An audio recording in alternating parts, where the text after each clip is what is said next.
Welcome to Urban Wellness Now, the show about wellness in our health and our wealth. I'm Cynthia Brooks Nickerson, your host and producer.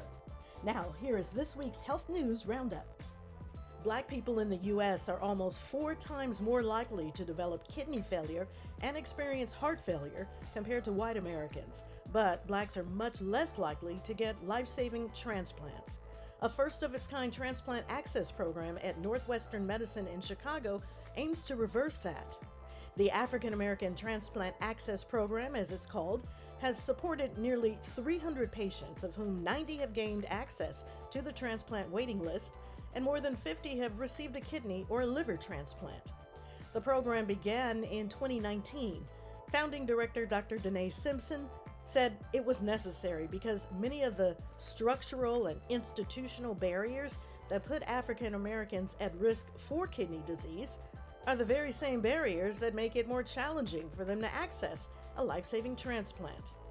The program offers support like transportation to appointments, access to social workers, providers that show empathy and share the same culture as the patients, and educational material in plain language and a coach to help patients through the process.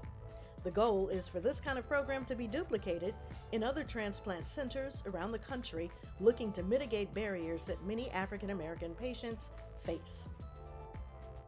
2 African American congresswomen are asking the FDA what's taking so long to officially propose a ban on hair straighteners containing formaldehyde. That's a chemical that studies have shown is linked to higher rates of cancer. Democratic Representatives Ayanna Pressley of Massachusetts and Shontel Brown of Ohio have pressed the FDA in a letter to finalize the rule for banning certain salon-grade and at-home hair straighteners. In 2023, you may remember the FDA indicated that the ban would be enacted by April of this year. Well, the date moved to July, nothing happened, and now they're saying, well, September, October. The congresswomen are asking the FDA commissioner to provide specific reasons for the delay. Congresswoman Pressley believes another delay could cause more health problems for Black women specifically. A 2023 study from Boston University found that postmenopausal women who use relaxers most often had a greater than 50% increased risk of uterine cancer compared to those who seldom use the products. Just 29% of Black families and 37% of low-income families report that their child's school offers mental health services. That's compared to 52% of white families and 59% of the most affluent. This is according to the nation's Kids at Risk report that was recently released by the University of Southern California. Lower-income families reported using in-school mental health services more than 5 times as much as those with the highest incomes. The survey of 2,500 families is the latest national attempt to show the very clear link between poor mental health and chronic absenteeism. Over 1 in 5 kids considered chronically absent, missing 10% or more of a school year, experience conduct problems like losing their temper or fighting with peers. About 1 in 10 report emotional or peer struggles. Essentially, there are kids in need that are not being reached. That is the conclusion of that report. And you can find more information on this particular report, as all of the stories on the Health News Roundup, on urbanwellnessnow.com. That is your Health News Roundup. I'm Cynthia Brooks. Hi, everyone. Welcome back to Urban Wellness Now. I'm Cynthia Brooks Nickerson. So we all go through changes, especially in certain times of year, like the fall. Things are changing. People are going back to school, starting jobs, kind of just a season of transition for many people. Sometimes, though, change can be unexpected, unappreciated, unwelcome, and how do all this affects our mental well-being. So here to join me now to discuss this is Dr. Deborah Bradley. Dr. Bradley is a management professional, business owner. She's got expertise in mental health, training and development. She's a licensed marriage and family therapist and a clinical with degrees in clinical psychology and education, and currently serving as Integrated Behavioral Health Services Director at St. John's Community Health in Los Angeles. Thank you so much, Dr. Bradley, for coming. It's my pleasure. Sure. Okay, so change, whether it's welcome or not. What are some tips for us to adjust? And we're Well, not, just so you know, we're not talking about like big thing like when someone dies. That's a whole nother conversation. correct. But just these kind of waves, ups and downs that we go, hills and valleys. Absolutely. So I'm really thankful for you inviting me. So thank you for having me here Mm-hmm. today. I look at mental health and wellness um, in several different ways. There are many factors that contribute to mental health and wellness. One of those is your attitude, how you see things. Another one is the skills that you develop to help you manage. And I will talk about a few of those skills. A third one is just personality. Some of us have inherited genes. We know our family members have certain things to pass on to us that help us. And then lastly, you look at what is it that you have experienced and have that you've learned over time. Those learned skills, those learned behaviors, right? So when you're looking at change, whether it's expected or unexpected, um, if your attitude is one that, you know what, it's part of life, I'll make the most of it. What good can I get out of that? It affects how you feel and how you think mentally. It affects your whole disposition, your whole sense of what am I going to do next. So attitude, what is it, half empty, half full, the glass half Mm-hmm. empty, half full Mm-hmm. type experience? And then there's skills. So when things are unexpected, it's a bit more difficult to plan for that because it's sudden. You hadn't thought it would happen. So it's a little bit different. You will need more support than you will if something happened where you were able to plan for it. Mm-hmm. Mm-hmm. You were expecting it to come. So you can put some things in place. You can look at what support systems do I have to help me during this difficult time. You can look at, well, what do I do differently? If this changes, what can I replace that with? Right? And we'll talk about children as we get into the conversation. So your skill sets are about planning, making a to-do list, looking at the task that may come as a result of the change. What you Uh, said was really good when you talk about experience because in 2014, mhm, I was let go from a job completely unexpected. mhm, I thought I was doing a good job. They didn't. mhm, Um, so I got the notification maybe midday and laid in bed the whole day. Just was completely shell shocked. mhm, Um, then it happened again in a couple of years ago. It was it was a organization that was letting people go because of financial reasons. So I mhm, kind of had an inkling because I was fairly new. mhm. So when it happened, I'm like, okay, I can, I know what to do now. None of that lying in bed at all. Correct. Just kept it moving, and then found something else pretty soon. So, Absolutely. So you see how your experiences help to shape your attitude, mhm, right? You mhm, determine, okay, I've been down this road mhm. before. I handled it a different way earlier, and now I can do a little bit different. So maybe you plan now some things to do to kind of bring back your joy, Yeah. and you knew that you were qualified. You could find another job. It was just a matter of looking a little bit.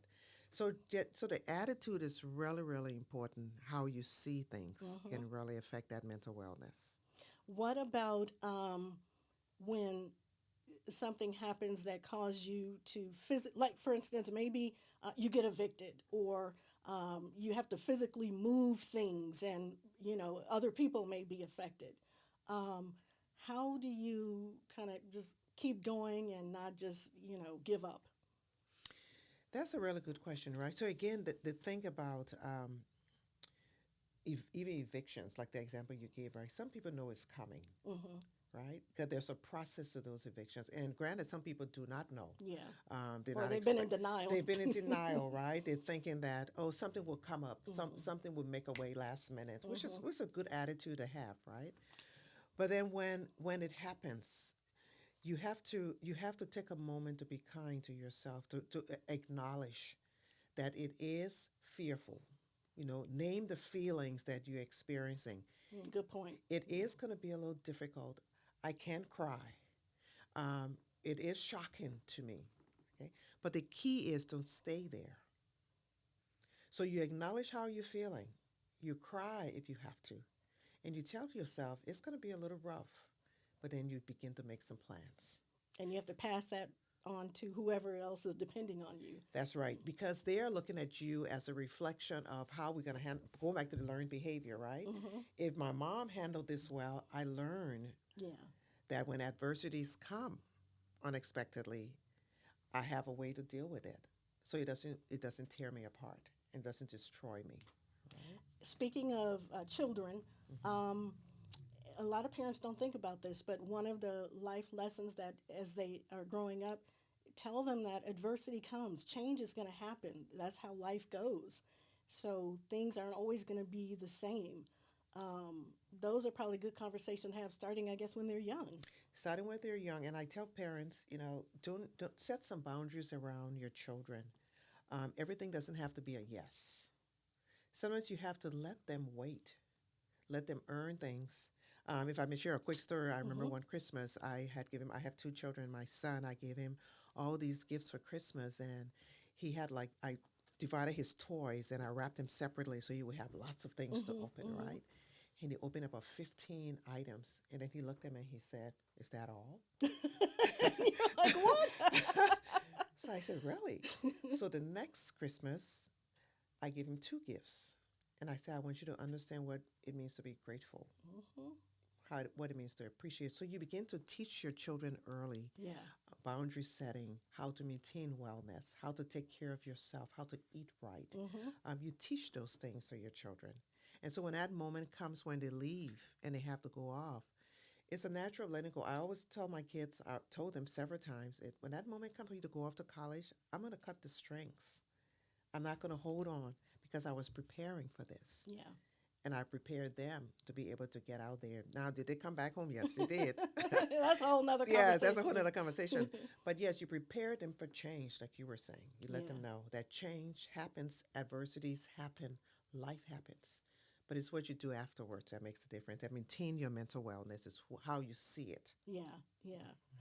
What about if you are a supervisor in Mm-hmm. some organization, and your employer, your people that y- your direct reports look to you a lot for different things?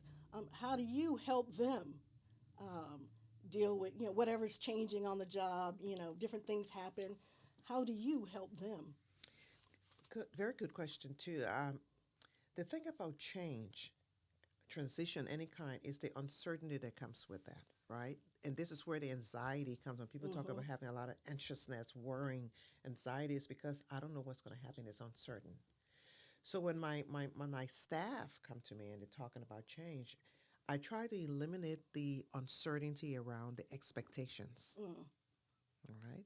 So what is my job? How do I handle this? Okay, yeah. well these are some of the tools you have, whether it's through HR or whether it's through what I will supply to you. And I also encourage support systems. Find a buddy at work that you can talk to because I will hold you accountable for your work, but I'm very clear about what it is I hold you accountable for. Yeah. So I will support you. I would encourage you. I would give you what you need, but you have a responsibility too for your own mental health. You have to do your part. Yeah. So I hold them accountable. I set expectations and I provide support. Excellent. Okay. And then finally, when we talk about families, Hmm. um, perhaps there's, when extended family gets together, maybe there's some relatives that are always pessimistic, always half empty. Um, how can you be the one to kind of break that within the family unit? Okay. One of the things I talk about with clients is this whole idea of not having to carry everybody's emotional burden, right? Every family member, the negative ones, the positive ones, you can't hold everybody's space. You can't hold that space for all of them because then you're overwhelmed Hmm. and you deny yourself trying to please everyone. So what I recommend is you find some time to talk to them to say, okay, I'm going to listen to you, but I'm only going to listen for about 5 minutes. And when it gets a bit too much, then we'll end the conversation. You have to set those boundaries with them, Hmm. right? And then you have to tell them, I know you have a lot of things going on. So you empathize, Yeah. right? I know you have a lot going in your life, but I can only hold so much. So you're clear about those boundaries with them. And it may be a hard conversation because they will test you, right? They will come back Yeah. and they will try again. But you're there. but also think about your own mental health. You have to constantly. It's not selfish to think about your care. You can fill everybody else's well Yeah.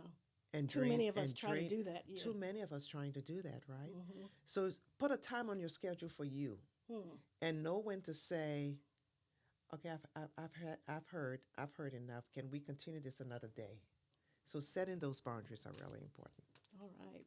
Dr. Bradley, thank you so much. These are excellent tips, and I hope that you were able to take some good information from this conversation. If you are interested in speaking with Dr. Bradley, we've got information on Urban Wellness Now where you can find out how to reach her and some other mental health resources. So I hope you choose to take advantage of it. All right, this is Urban Wellness Now. Do you practice mindfulness? Do you even know what it is? No worries if you don't. I wasn't real sure until recently. Well, the good doctor, Crystal Lynch, mentioned mindfulness in her segment, specifically when it comes to intimacy. So we want to make sure you have the right information. Get your free beginner's guide to mindfulness at urbanwellnessnow.com. Learn how to be fully present and aware of everything around you so you don't get overly reactive or overwhelmed. Train your brain to be mindful.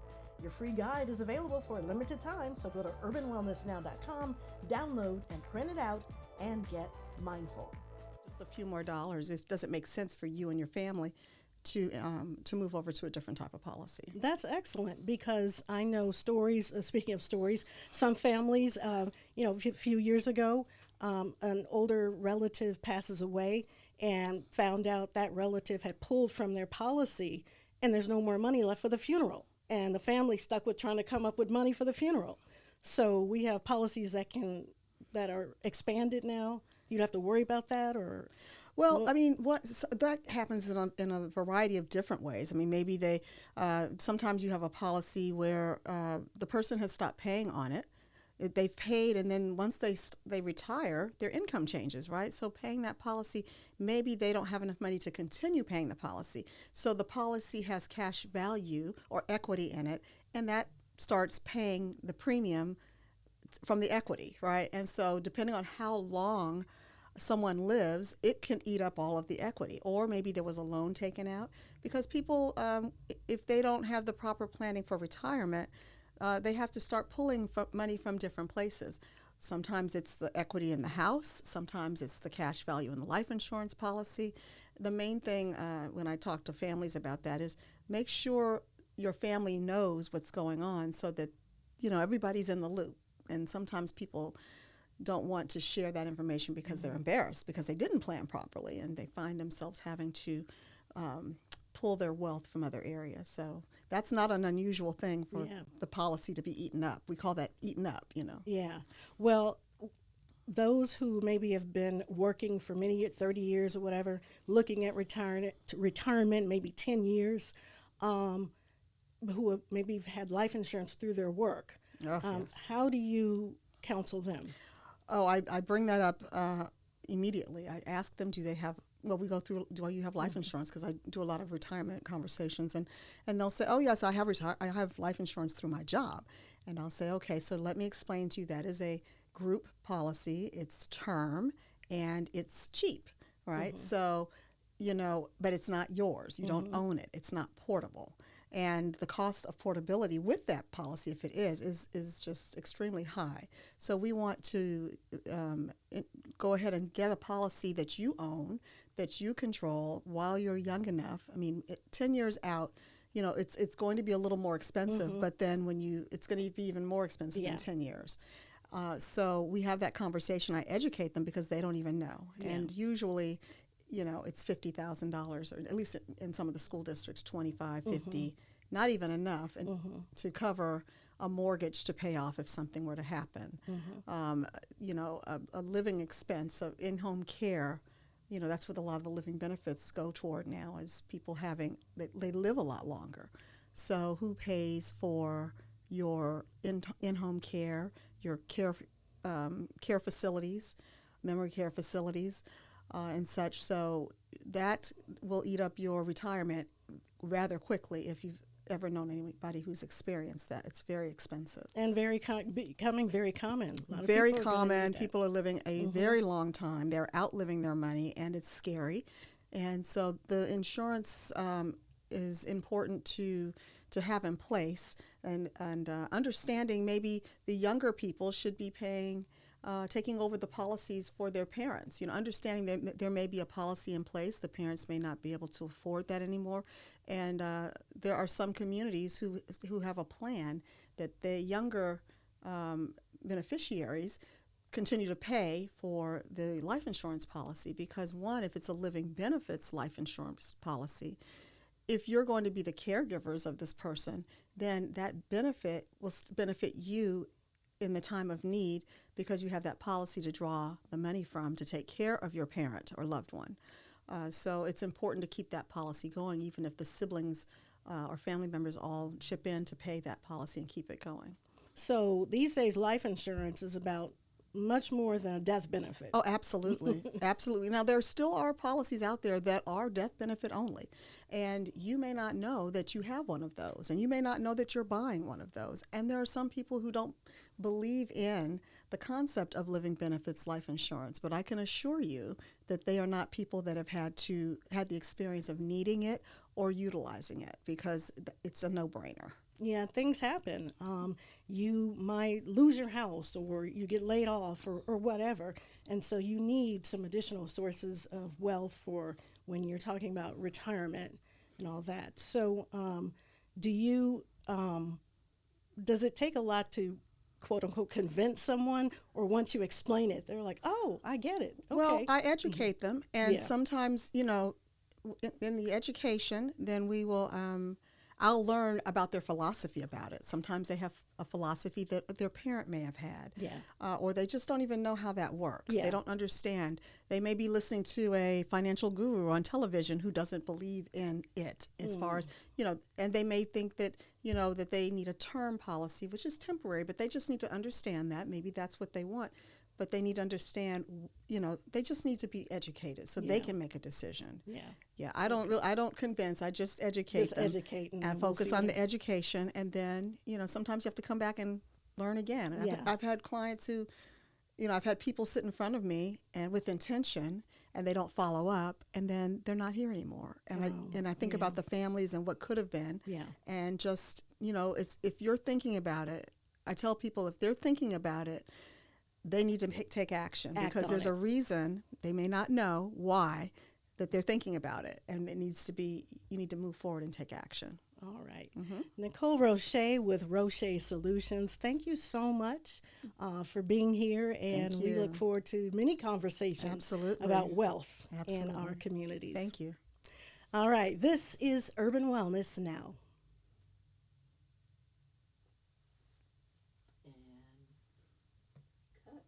A lot of Very people are gonna common. need that. People are living a very long time. They're outliving their money, and it's scary. And so the insurance is important to have in place, and understanding maybe the younger people should be paying. Taking over the policies for their parents, understanding that there may be a policy in place, the parents may not be able to afford that anymore, and there are some communities who have a plan that the younger beneficiaries continue to pay for the life insurance policy because, one, if it's a living benefits life insurance policy, if you're going to be the caregivers of this person, then that benefit will benefit you in the time of need because you have that policy to draw the money from to take care of your parent or loved one. So it's important to keep that policy going, even if the siblings or family members all chip in to pay that policy and keep it going. So these days, life insurance is about much more than a death benefit. Oh, absolutely. Absolutely. Now, there still are policies out there that are death benefit only. And you may not know that you have one of those. And you may not know that you're buying one of those. And there are some people who don't believe in the concept of living benefits life insurance. But I can assure you that they are not people that have had the experience of needing it or utilizing it because it's a no-brainer. Yeah, things happen. You might lose your house or you get laid off or whatever. And so you need some additional sources of wealth for when you're talking about retirement and all that. So, do you, does it take a lot to quote unquote convince someone, or once you explain it, they're like, oh, I get it. Okay. Well, I educate them, and Yeah. sometimes, in the education, then we will, I'll learn about their philosophy about it. Sometimes they have a philosophy that their parent may have had, Yeah. or they just don't even know how that works. Yeah. They don't understand. They may be listening to a financial guru on television who doesn't believe in it as far as, and they may think that, that they need a term policy, which is temporary, but they just need to understand that. Maybe that's what they want. But they need to understand, they just need to be educated so they Yeah. can make a decision. Yeah. Yeah, I don't convince. I just educate Just them educate and and then we'll focus see on what- the education. And then, sometimes you have to come back and learn again. And Yeah. I've had clients who, I've had people sit in front of me and with intention, and they don't follow up, and then they're not here anymore. And I think yeah. about the families and what could have been. Yeah. And just, it's, if you're thinking about it, I tell people if they're thinking about it, they need to take action Act because on there's it. a reason. They may not know why that they're thinking about it, and it needs to be, you need to move forward and take action. All right. Nicole Roche with Roche Solutions, thank you so much for being here, and we you. look forward to many conversations Absolutely. about wealth in Absolutely. our communities. Thank you. All right, this is Urban Wellness Now. Keeping track of your financial commitments can get confusing and overwhelming if you're not organized. And if you're like me, sometimes organization can get, well, let's just say a little tricky. So here's a solution: the Bill Tracker Bundle. It's a printable 8-page PDF with pages for your bill due dates, payment tracker, and subscription trackers. Just download, make copies for multiple months, and start using to keep you financially organized. You can get it free for a limited time on urbanwellnessnow.com. Get yours today, and don't forget to tell a friend. We all need a little help now and then. Need extra money? Need to get out of your current job and build wealth a better way? Try digital marketing.